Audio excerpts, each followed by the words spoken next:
Today is the appearance day of Sri Balarama, and today is a Purnima. So we are celebrating today Balaram Purnima, Balaram Jayanti.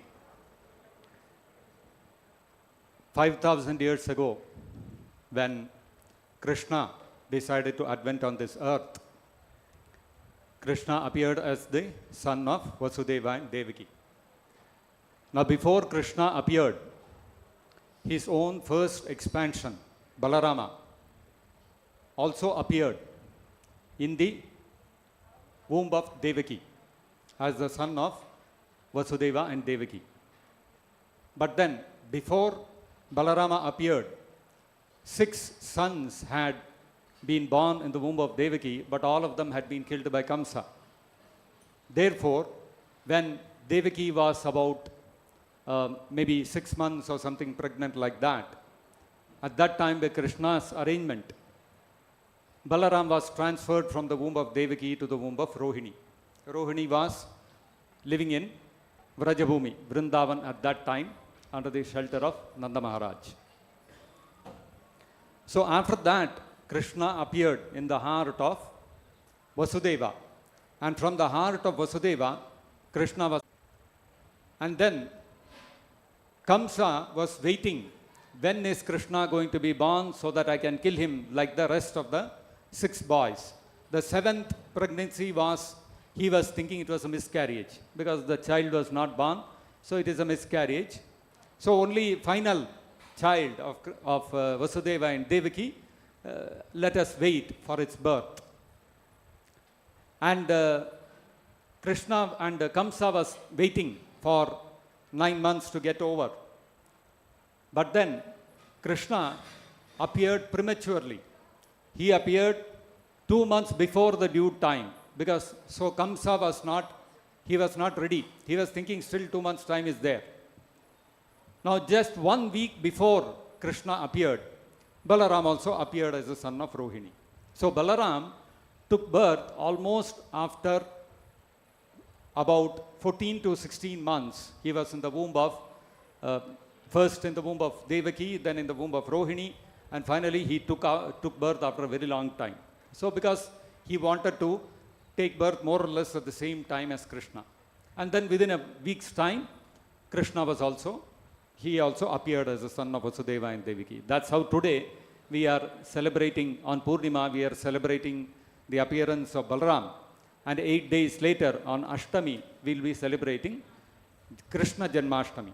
So that's how the 2 brothers were born, only about 7-8 days difference. Now, it's interesting to note that Balaram appeared before Krishna. Actually, when Ramachandra had appeared, at that time also, the same Balaram, his expansion had appeared as Lakshmana. Now, Lakshmana was the younger brother of Ramachandra.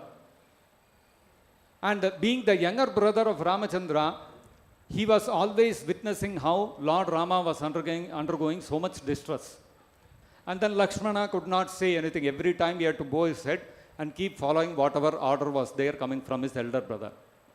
And because of that, he was very upset. He said, what is this? You know, all the time I have to keep following the order of Ramachandra, and Ramachandra is suffering so much, I don't have any say. So this time, Krishna, you are appearing, I'll come as your elder brother. So whatever I say, you will have to follow. So I'll not allow you to undergo any distress. And that is how Balaram appeared as the elder brother of Krishna. And although he was the elder brother, Balaram's mood was always that he was the servant of Krishna, because that is his eternal position. Although he is the expansion of Krishna, and Balaram is also the supreme personality of Godhead, still his mood is always of serving Krishna. And this is true of all the expansions of Krishna.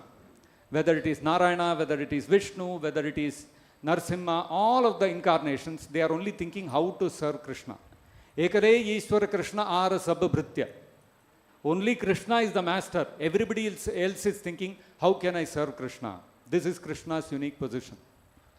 Now Balaram is also in that mood of always serving Krishna. And because he was just 8 days older to Krishna, he was practically like like a peer of Krishna. He was almost of the same age. So both of them grew together, both of them were playing together, and they were inseparable. Now, after they grew up, when Krishna and Balaram went to Mathura, they killed Kamsa, then they shifted from Mathura to Dwaraka. All this happened.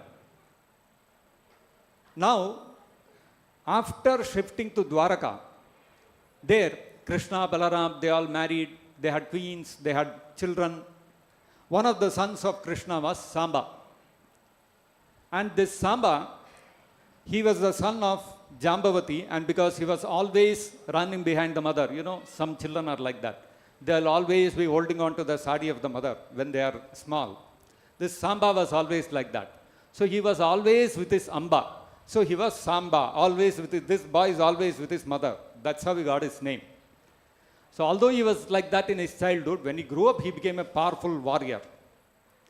And it so happened that Duryodhana had one daughter by name Lakshmana, whom he wanted to. She had become of marriageable age, and he wanted to conduct a Swayamvara. And when Duryodhana conducted the Swayamvara, Samba also came there. He had a desire to marry this girl, but she was not so much interested in him. So during the Swayamvara, when she did not garland Samba, Samba abducted her and took her in the chariot and went away. This was a common custom those days among Kshatriyas. They would show their power and chivalry, and the girl would also accept such a chivalrous, powerful warrior as her husband. This, the culture was like that. It used to be more of a display of strength from the side of the boy. Now, when Samba kidnapped, when he abducted this girl like this, Duryodhana and Bhishma and Karna and all these people got together, and they said, this is very insulting to our family dynasty. So let us all go and capture Samba. So 6-7 of them went and attacked Samba simultaneously. But Samba did not deter even one moment. He was undaunted and he fought back very valiantly. But with great difficulty, these big warriors, Duryodhana, Karna, all these people, somehow managed to subdue Samba, and they captured him and took him as a prisoner. And when this news was conveyed to Dwaraka by Narada Muni, immediately Krishna and all the Yadavas, they assembled their army, saying that, come, let us go and attack Hastinapura. Then Balaram stood up and he said, wait, let us not fight. After all, the Kauravas, they are very close family members of ours. I will go and talk to them. Let us make some, by talking, sitting across the table, we may be able to arrive at some agreement. Then why fight unnecessarily, why bloodshed? Everybody agreed. Then Balaram, along with Uddhava and a few other Brahmanas and sages and all that, he went to Hastinapura. He is coming not with soldiers and army and all that. He is coming with a group of Brahmanas chanting various hymns and sages and all that. It is obvious that he is not antagonistically approaching. He came to Hastinapura. He didn't go inside the city. Balaram put camp in a small garden outside the city, and he was staying in the garden house. And he sent Uddhava to go and ask the Kauravas whether they wanted a fight or they wanted a settlement. Uddhava went, he met Dhritarashtra, he met Duryodhana, he met Bhishma, Dronacharya, everybody he met. And when they heard that, Balaram has brought a peace proposal, they all became very happy. Ultimately, they were all same family members. This was a small little quarrel, that's all. So they immediately gathered a lot of paraphernalia, fruits, flowers, so many things, nice presentations and all that, and went and met Balaram.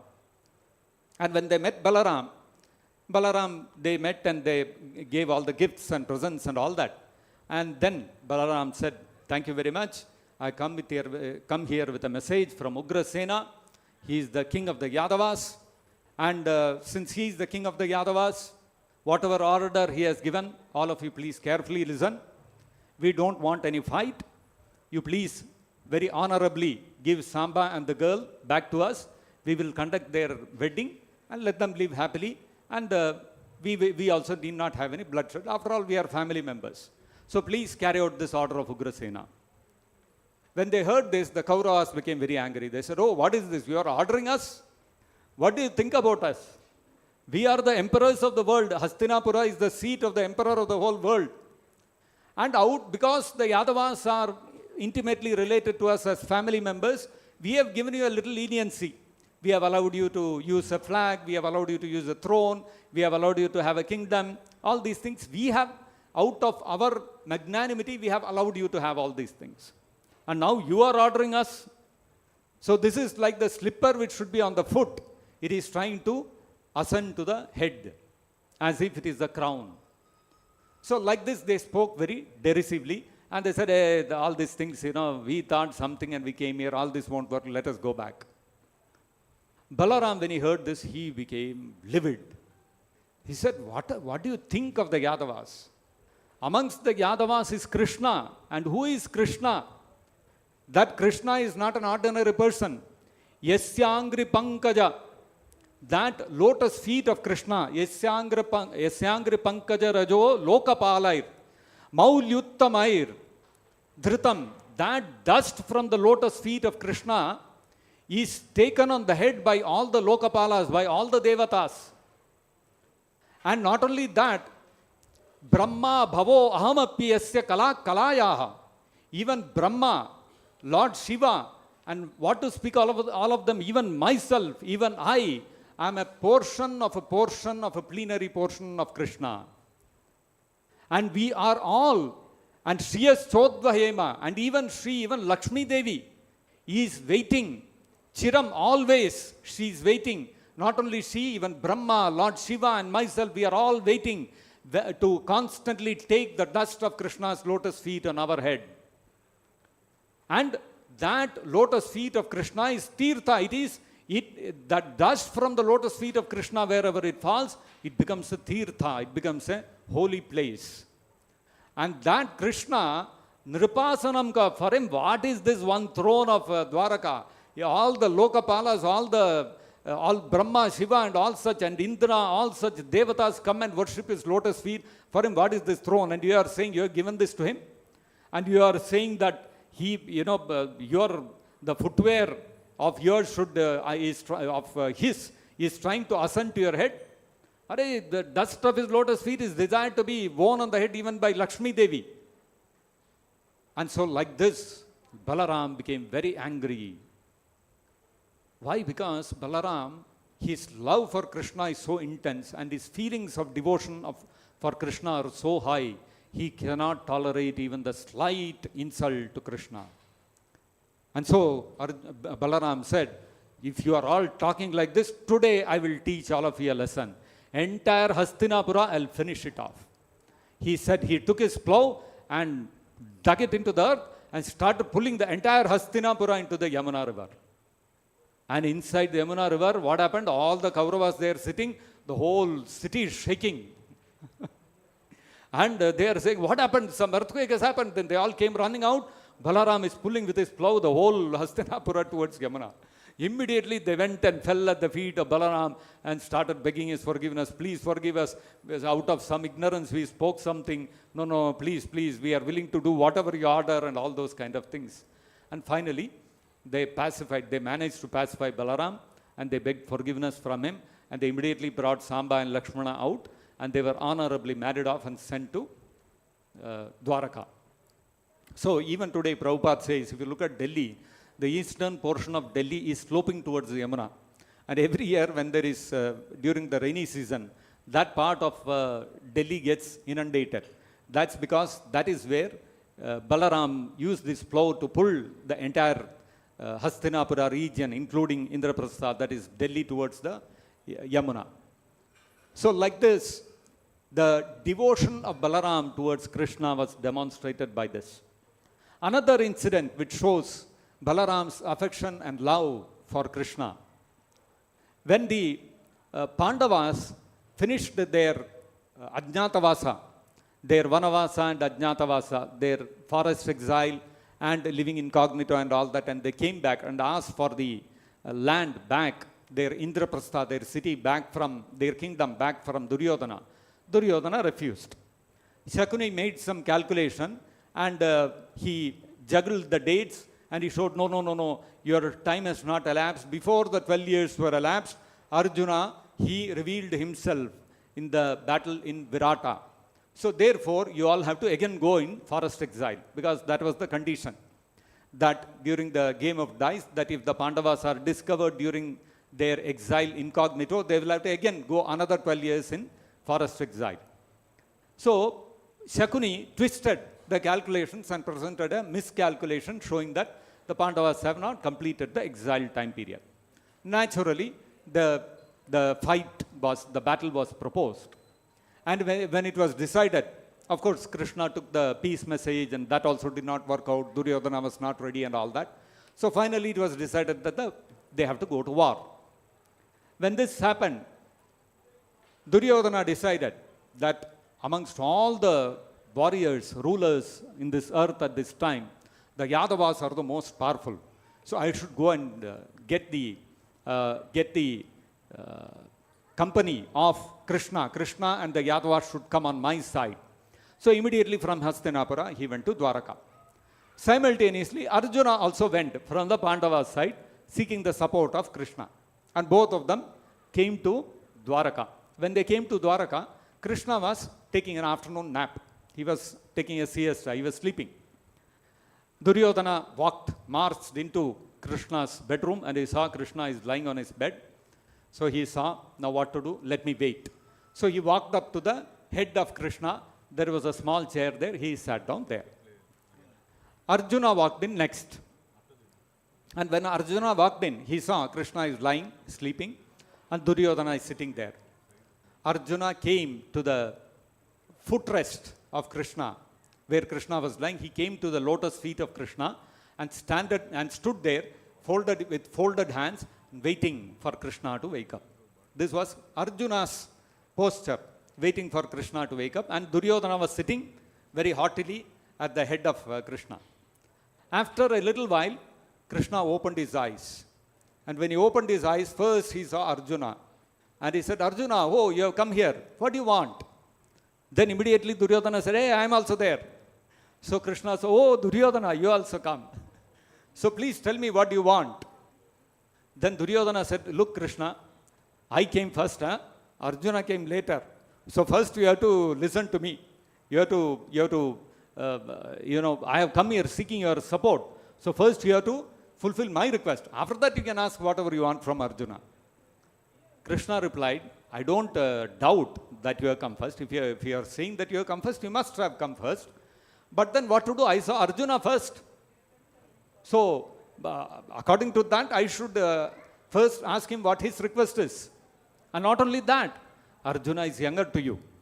And when two people are there coming with a request, first the younger person's request has to be satisfied. This is dharma. So first I will ask Arjuna what he wants. Then Arjuna said, I have also come seeking your support. Then Krishna said, okay, both of you have come seeking my support, and I don't want to say no to both of you. So on one side is my Narayani Sena, the army of the Yadavas, and fully equipped, very powerful army with all its commanders, its soldiers, everybody. And on the other side, I will be there. But I will not take up any weapon. I will not fight. So, Arjuna, what do you want? You choose.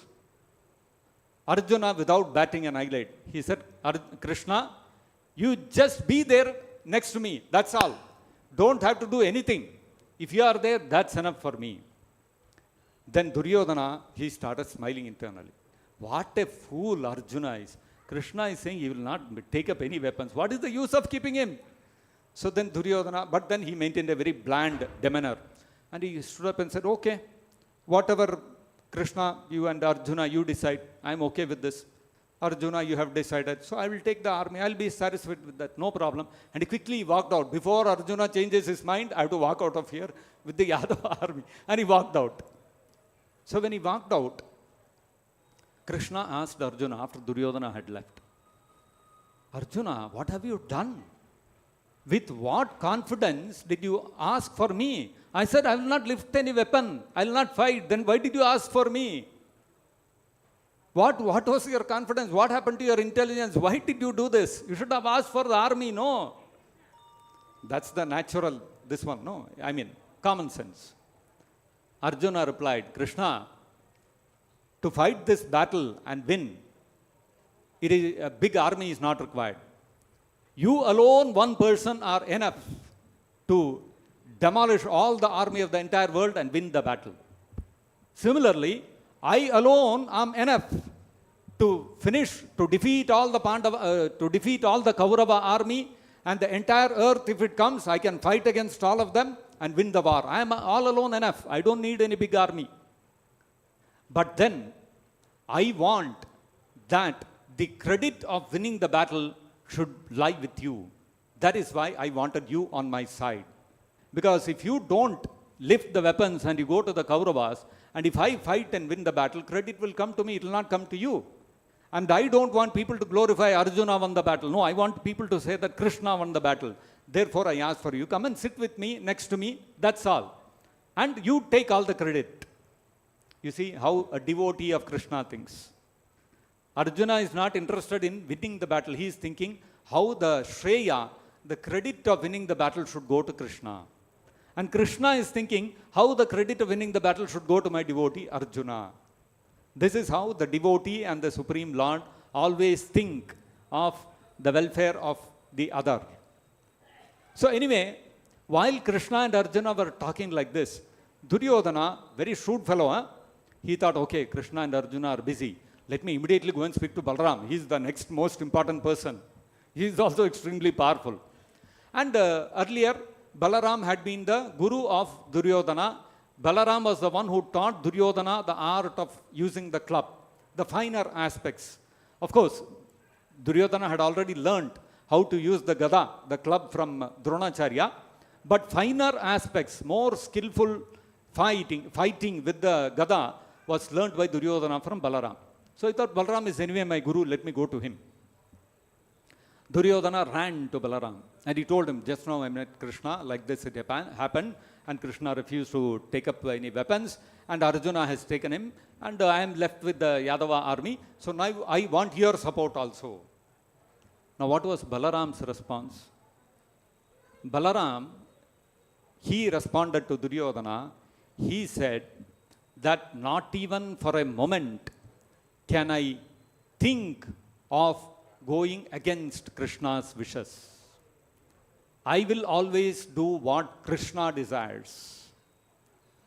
And Balaram told Duryodhana that if Krishna has decided to go with the Pandavas, I will not oppose him. I will not come and fight with you. But since Krishna has decided that he will not lift the weapons and he will not fight, therefore I will also not fight. I will not fight either for you nor for the Pandavas.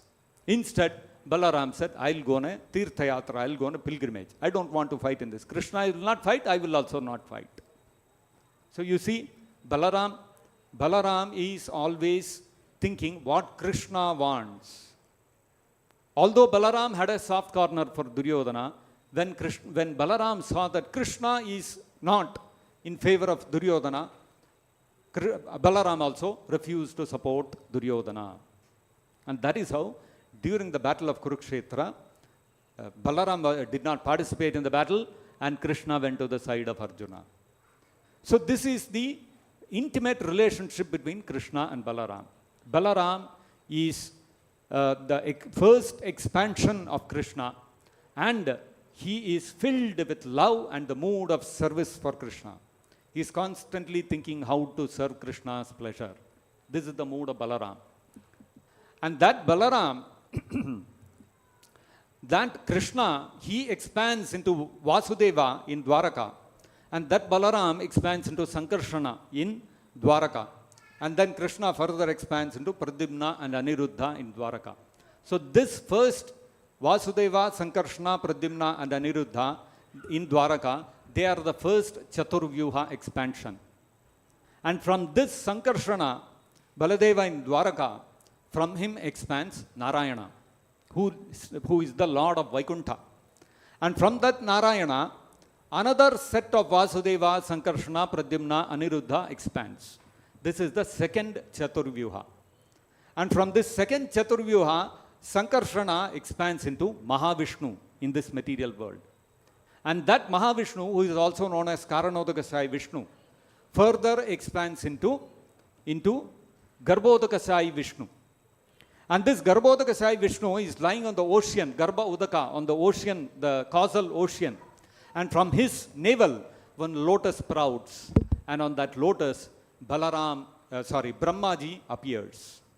That is why if you go to some of the Perumal temples, there are many Perumal temples all over Tamil Nadu, isn't it? You go to some of the Perumal temples, you will see the Lord Ranganatha is lying on Ananta Shesha, and from his navel one lotus is coming out, and on that Brahmaji is sitting.